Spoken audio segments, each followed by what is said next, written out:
So guys, ಈ ರೀತಿ 3D ಇಮೇಜ್ನ ನೀವು ಕ್ರಿಯೇಟ್ ಮಾಡಬೇಕಾ? ಅದು ಕೂಡ ತುಂಬಾನೇ ಈಸಿಯಾಗಿ ಒಂದೇ ಕ್ಲಿಕ್ಕಲ್ಲಿ. ಸೊ ವಿಡಿಯೋನ ಪೂರ್ತಿ ನೋಡಿ, ಸ್ಕಿಪ್ ಮಾಡದೆ ತುಂಬಾನೇ ಈಸಿಯಾಗಿ ನೀವು ಕೂಡ ಈ ರೀತಿ ಇಮೇಜ್ನ ಕ್ರಿಯೇಟ್ ಮಾಡ್ಬೋದು.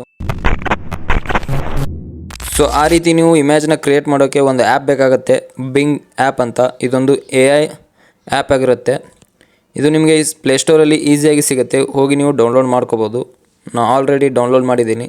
ಜಸ್ಟ್ ಓಪನ್ ಮಾಡ್ತೀನಿ. ಇವಾಗ ಓಪನ್ ಮಾಡ್ಕೊಂಡಾದ್ಮೇಲೆ ನಿಮ್ಮ ಮುಂದೆ ಈ ರೀತಿ ಇಂಟರ್ಫೇಸ್ ಬರುತ್ತೆ.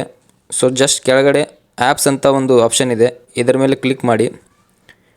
ಈ ರೀತಿ ನಿಮ್ಮ ಮುಂದೆ ಇಂಟರ್ಫೇಸ್ ಬರುತ್ತೆ. ಕೆಳಗಡೆ ಸ್ಕ್ರೋಲ್ ಮಾಡಿದ್ರೆ ಇಲ್ಲಿ ಕೆಳಗಡೆ ಇಮೇಜ್ ಕ್ರಿಯೇಟರ್ ಅಂತ ಒಂದು ಆಪ್ಷನ್ ಇದೆ, ಇದ್ರ ಮೇಲೆ ಕ್ಲಿಕ್ ಮಾಡಿ. ಕ್ಲಿಕ್ ಮಾಡಿದಾದಮೇಲೆ ಈ ರೀತಿ ನಿಮ್ಮ ಮುಂದೆ ಇಂಟರ್ಫೇಸ್ ಬರುತ್ತೆ. ಸೊ ಇದರಲ್ಲಿ ಇಲ್ಲಿ ಟೆಕ್ಸ್ಟ್ ಬರೋಕ್ಕೆ ನಿಮಗೊಂದು ಆಪ್ಷನ್ ಇದೆ. ಇದರಲ್ಲಿ ನೀವು ಈ ರೀತಿ ನೀವು ಮ್ಯಾಟ್ರನ್ನ ಇಲ್ಲಿ ಬರೀಬೇಕು. ನಿಮ್ಗೆ ಯಾವ ರೀತಿ ಇಮೇಜ್ ಬೇಕೋ ಆ ರೀತಿ ನೀವು ಇಲ್ಲಿ ಮ್ಯಾಟ್ರ್ ಬರೀಬೇಕಾಗತ್ತೆ. ಸೊ ಈ ರೀತಿ ನಾನು ಇವಾಗ ಮ್ಯಾಟ್ರ್ ಬರೆದಿದ್ದೀನಿ. ನಿಮಗೇನಾದರೂ ಈ ಮ್ಯಾಟ್ರ್ ಬೇಕಾದರೆ ಡಿಸ್ಕ್ರಿಪ್ಷನ್ನಲ್ಲಿ ಹಾಕಿರ್ತೀನಿ, ಹೋಗಿ ನೀವು ಕಾಪಿ ಕೂಡ ಮಾಡ್ಕೋಬೋದು. ಈ ರೀತಿ ಮ್ಯಾಟ್ರ್ ಹಾಕಿದ ಮೇಲೆ ಇಲ್ಲಿ ಜಸ್ಟ್ ಕ್ರಿಯೇಟ್ ಮೇಲೆ ಕ್ಲಿಕ್ ಮಾಡಿದರೆ, ಸೊ ಫ್ರೆಂಡ್ಸ್ ನೀವು ಇವಾಗ ನೋಡ್ಬೋದು, ಈ ರೀತಿ ನಿಮ್ಮ ಮುಂದೆ ಕ್ರಿಯೇಟ್ನ ಕ್ಲಿಕ್ ಮಾಡಿದಾದಮೇಲೆ ಈ ರೀತಿ ನಿಮ್ಮ ಮುಂದೆ ಜನ್ರೇಟ್ ಆಗಿ ಬರ್ತವೆ ಇಮೇಜ್ಗಳು.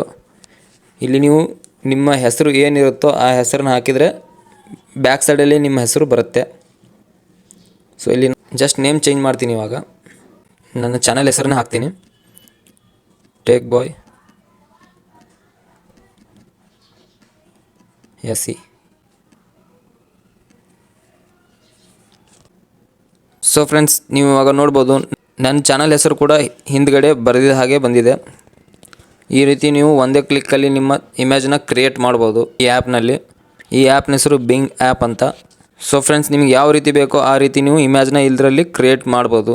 ಸೊ ಈ ಇಮೇಜ್ನ ನೀವು ಜಸ್ಟ್ ಡೌನ್ಲೋಡ್ ಮಾಡಬೇಕಾದ್ರೆ ಜಸ್ಟ್ ಇಮೇಜ್ ಮೇಲೆ ಕ್ಲಿಕ್ ಮಾಡಿ.